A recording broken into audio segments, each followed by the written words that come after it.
तर मित्रांनो, base agriculture आणि बेस ॲग्रिकल्चरच्या तत्सम ज्या पदव्या आहेत त्या पदव्यांसाठी उपयुक्त अशा आपण लेक्चर सिरीजची सुरुवात केलेली आहे। तर आज आपण या लेक्चर सिरीजमधील दुसऱ्या क्रमांकाचे लेक्चर फंडामेंटल्स ऑफ सॉइल सायन्ससाठी पाहणार आहोत। It is first course of soil science and agriculture chemistry for base agriculture. Course title is fundamentals of soil science. Course number is SSAC 111 and credit is 2 + 1 = 3। या लेक्चरमध्ये आपण पाहणार आहोत history and development of soil science. चला तर पाहूया। तर मित्रांनो, बऱ्याच विद्यार्थ्यांना सॉइल सायन्स हा सब्जेक्ट थोडासा टफ वाटतो, कारण की या सब्जेक्टबद्दल पूर्वी काहीच माहिती नसते। तर या लेक्चरमध्ये आपण पाहणार आहोत डिटेल्ड सिलेबस आणि डिटेल आपण लेक्चर पाहणार आहोत, जेणेकरून विद्यार्थ्यांना हा विषय अगदी सोपा आणि जवळचा वाटेल। तर या लेक्चरमध्ये आपण पाहणार आहोत history of soil science. First आपण पाहूयात सॉइल सायन्सची डेव्हलपमेंट करण्यासाठी कोणकोणत्या सायंटिस्टनी प्रयत्न केलेले आहेत। तर या ठिकाणी पहिल्यांदा पहा व्हॅन हेल्मॉन्ट, दुसरा क्रमांकाचा आहे JT वे, थर्ड असेल ते Theodore de Saussure, fourth John Woodward, fifth Boussingault, sixth JV Liebig, seventh आहे ते JB Lawes and JH Gilbert, eighth आहे ते R वॉरिंग्टन, नाइन्थ आहे ते EW हिलगर्ड, टेन्थ आहे ते VV डुकचेव, 11th आहे KD गिलिंगा, 12 आहे ते CF मर्बट, 13th आहे ते हेन्स जेनी। या सर्व सायंटिस्टचं आपल्या सॉइल सायन्समध्ये कंट्रीब्युशन आहे। तर सॉइल सायन्समध्ये इंडियन सायंटिस्टही कंट्रीब्युशन आहे। त्या ठिकाणी पहा मेन सायंटिस्ट कोण असतील ते JW Lidder, Wadia एटल, madam स्कॉलस्की, fourth आहे ते विश्वनाथ अँड उकिल। आता हे जे सायंटिस्ट आहेत ते सायंटिस्ट आपल्याला इनलिस्टिंगला येऊ शकतात किंवा इम्पॉर्टंट कोणताही क्वेश्चन त्यांच्याबद्दल येऊ शकतो। तर आपण पाहायचं आहे या सायंटिस्टचं कंट्रीब्युशन, डिटेल्ड कंट्रीब्युशन काय आहे सॉइल सायन्सच्या डेव्हलपमेंटमध्ये। चला तर पाहूयात सॉइल सायन्सच्या डेव्हलपमेंटमध्ये कोणत्या सायंटिस्टचं कंट्रीब्युशन आहे।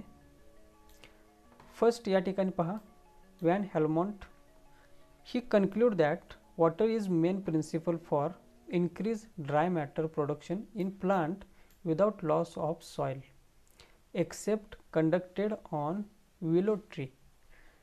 या ठिकाणी पहा व्हॅन हेल्मॉन्टने काय सांगितलं, वॉटर हे मेन प्रिन्सिपल आहे for increase dry matter production in plant, म्हणजेच एखाद्या प्लांटमध्ये त्याचे ड्राय मॅटर प्रोडक्शन करण्यासाठी, म्हणजे त्याच्या फांद्या तयार होण्यासाठी किंवा ब्रांचेस होण्यासाठी तयार, की वॉटर हे मेन प्रिन्सिपल आहे।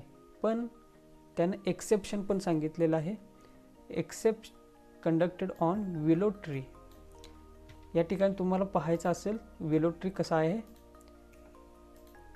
या ठिकाणी पहा ही विलो ट्री आहे, यामध्ये जे वॉटर आहे ते मेन प्रिन्सिपल रो प्ले करत नाही ड्राय मॅटर तयार होण्यासाठी।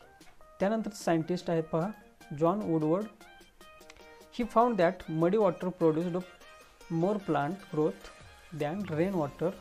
ही concluded that fine earth is the principle of plant growth. He found that muddy water म्हणजेच जे चिखलमय पाणी आहे ते पाणी काय करतं, प्लांटची ग्रोथ मोठ्या प्रमाणात करतं किंवा फास्टर करतं दॅन रेन वॉटर, म्हणजे रेन वॉटरपेक्षा मडी वॉटर आहे ते जास्त इम्प्रूव्हेबल आहे किंवा जास्त इफेक्टिव्ह आहे। आणि त्यांनी काय केलं, he concluded that fine earth is the principle of plant growth. त्यानंतर थर्ड पहा JB Boussingault, he conducted series of field experiment and concluded that air and rain is source of CHO he identified as father of field plot technique. त्यांनी काय केलं, field एक्सपेरिमेंटची जी series आहे ती conduct केली आणि त्यातून त्यांनी सिद्ध काय केलं, एअर आणि रेन हे आहेत जे source of CHO, carbon, hydrogen, oxygen. हवा आणि पाऊस आहे ते CHOचे सोर्स आहेत, हे त्यांनी सिद्ध केलं आणि त्यामुळे त्यांना म्हणतात father of field plot technique. त्यानंतर नेक्स्ट आहेत ते JV लेविग्ज. यांनी काय केलं की लॉ ऑफ मिनिमम हा स्टेट केला. तर पाहूया, he reported that crop yields were directly related for the manures application to the soil. आपण जे मॅन्युअर्स आपण प्रोव्हाइड करणार आहे किंवा ॲप्लाय करणार आहे सॉईलला, ते डायरेक्टली रिलेटेड आहे क्रॉप यील्ड सोबत. म्हणजेच आपण जेवढं मॅन्युअर्स ॲप्लाय करणार आहे त्याच्याच ॲप्रॉक्सिमेटली क्रॉप यील्ड देणार आहे. His theory was law of minimum. त्यांनी थेअरी मांडली, त्यालाच आपण लॉ ऑफ मिनिमम असं म्हणतो. Law states that the growth of plant is limited by essential element present in list amount. जर का एखाद्या सॉईलमध्ये जे इसेन्शियल एलिमेंट्स आहेत ते कमी प्रमाणात असतील तर त्या प्लांटचं ग्रोथ हे कमी होतं आणि स्लिटेड होतं किंवा त्याच्या नॉर्मल ग्रोथपेक्षा कमी होतं. हा लॉ त्यांनी मांडलेला आहे. Now next is the John Valerius. John Valerius यांनी काय सांगितलं पहा, humus is cheap source of plant food. जो जमिनीमध्ये ह्युमस आढळून येतो तोच प्लांट फूडसाठीचा चीप सोर्स आहे. सिक्स्थ आहेत scientist Davy and Schubler. He reported importance of physical properties of soil for plant growth. त्यांनी फिजिकल प्रॉपर्टीज महत्त्व सांगितलं कशासाठी, प्लांटच्या ग्रोथसाठी. Now next is the seventh EW Hilgard. He shows that relationship among climate, vegetation, rock material for kind of soil develop. यांनी climate, vegetation आणि rock material यांच्यामधील relationship समजावून सांगितलं कशासाठी, सॉइल डेव्हलप होण्यासाठी. Now next is the KD Glinka. He translated a Russian work in German. लक्षात ठेवायचं आहे, KD ग्लिंकानी काय केलं, जे रशियन वर्क आहेत किंवा कोणतेही डॉक्युमेंट्स आहेत ते जर्मनमध्ये ट्रान्सलेट केली. Now ninth scientist CF Marbut. He translated book of Glinka from German to English. म्हणजे ग्लिंकानी काय केलं, रशियन वर्क आहे ते जर्मनमध्ये ट्रान्सलेट केलं आणि CF मर्बट यांनी काय केलं, जे ग्लिंकांनी जर्मनमध्ये ट्रान्सलेट केलं होतं वर्क ते जर्मनमधून इंग्लिश लँग्वेजमध्ये ट्रान्सलेट केलं. Now next scientist is VV Dokuchaev. He known as father of soil science. हे इम्पॉर्टंट आहे, कुठेही ऑब्जेक्टिव्हला विचारलं जाईल. He is a Russian scientist. He found that unique horizontal layering in soil associated with climate, vegetation and soil material.